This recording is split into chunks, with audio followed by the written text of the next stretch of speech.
off with Fury and Ngannou. You sparred both. Compare it for me. So power-wise, how do you compare? I know it's sparring, but how do you compare Fury and Ngannou's power, first of all? Well, naturally, Ngannou hits harder if you let him hit you. Fury's a slippery character, but he's shown he can hit hard too. You know, see how the way he knocked out White, White, yeah. And Wilder as well. But yeah, I think it's a good fight for Ngannou. He's got a good payday. I keep on talking about that, but yeah, I'm happy for it. I'm happy for him. I'm disappointed with Fury not fighting Usyk though, because that was for the undisputed, which hasn't happened for so many years, especially in the heavyweight game, and hopefully it will happen. But yeah, I think everything's kind of seems to still be up in the air. Speed-wise, how would you compare both? I think Fury's got obviously the fast flicker jabs, and he's probably going to be faster and footwork and that. I think Ngannou's boxing ability is a little bit more basic, but then he's got the power advantage. So if Fury can switches off and gets nailed by something, he could hurt him and stuff. But I think it's more of an exhibition, in my opinion. And we know obviously Fury has the IQ advantage and the footwork, but what is Ngannou's footwork and IQ like?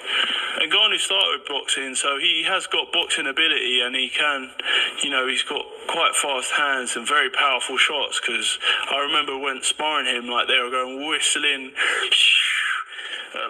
body and head. I was stepping out of range, and body shots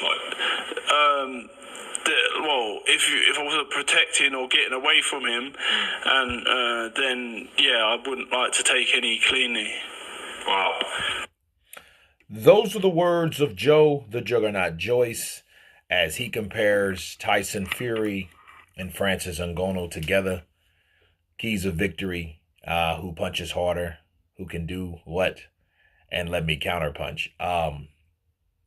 What I didn't know was Francis Ngannou started boxing. I didn't know that. I didn't know he started in boxing. I know any UFC, MMA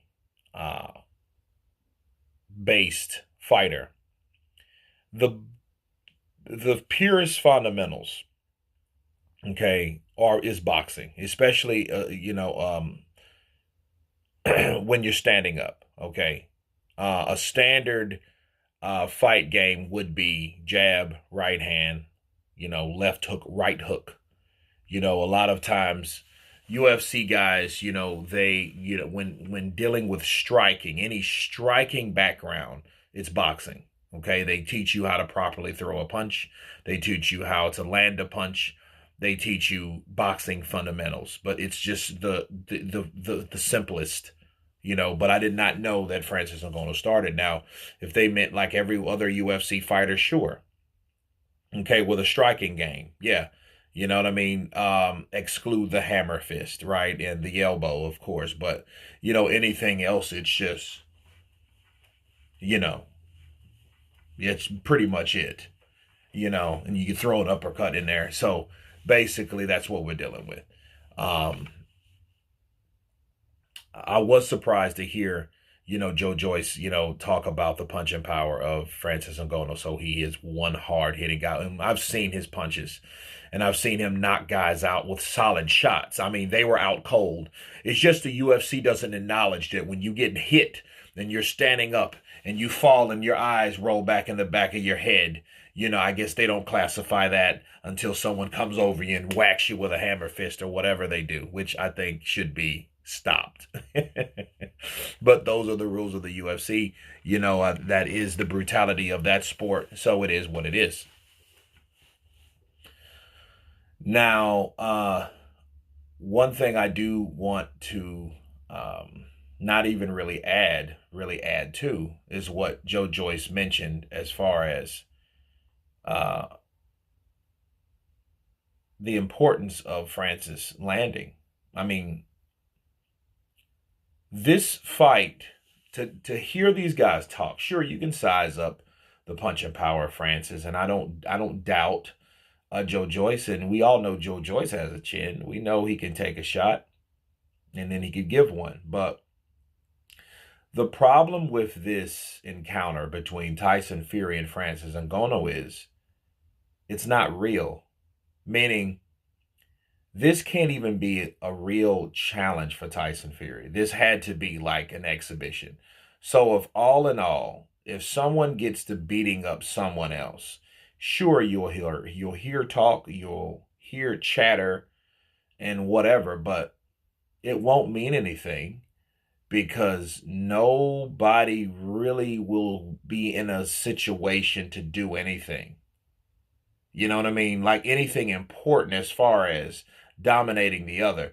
That's the whole idea of exhibitions. The last exhibition I seen where it was anything serious was a movie in Rocky 4 with Drago versus Apollo. You know what I'm saying? But this is real life. You know, it was meant to be like this as some big crossover break. See, if you're going to do it, you should do it right. Put the belt on the line. Give Francis Ngannou, sure, he's getting a lot of money. I'm happy for him. But give him a true opportunity to take that damn belt. You know, if you're going to make him a star, he's already that. Okay? Give him an opportunity to be someone. See, if Conor McGregor would have stopped Floyd, and that was a 12-round fight, it wasn't a 10-round bullshit circus, Conor McGregor would have took over boxing for a while. He would have been the new Jake Paul. In fact, he would have been over Jake Paul because people identify him as a fighter instead of, you know, a YouTuber, someone that makes videos. Okay, so he would have had a lot more pull because he was the baddest man in the land in another sport. Okay, so he was given the opportunity, where Francis is not given anything but a big check. Okay, so even if he started tearing into Tyson Fury, you know, it may be exchanges in there, cool, or whatever, but that doesn't really mean anything because Francis is going in there to, you know, to do what he's doing. And I hope he does exactly what he goes and sets out to do. But just for the title being exhibition, there will be certain things already in place where if somebody starts getting beat bad, they're not going to be allowed to do what they wanted to do if this was a real thing. But anyway, you guys tell me what you think of Joe Joyce comparing Francis Ngannou to Tyson the Gypsy King Fury. Of course, please subscribe. And you guys been Counterpunch. Peace.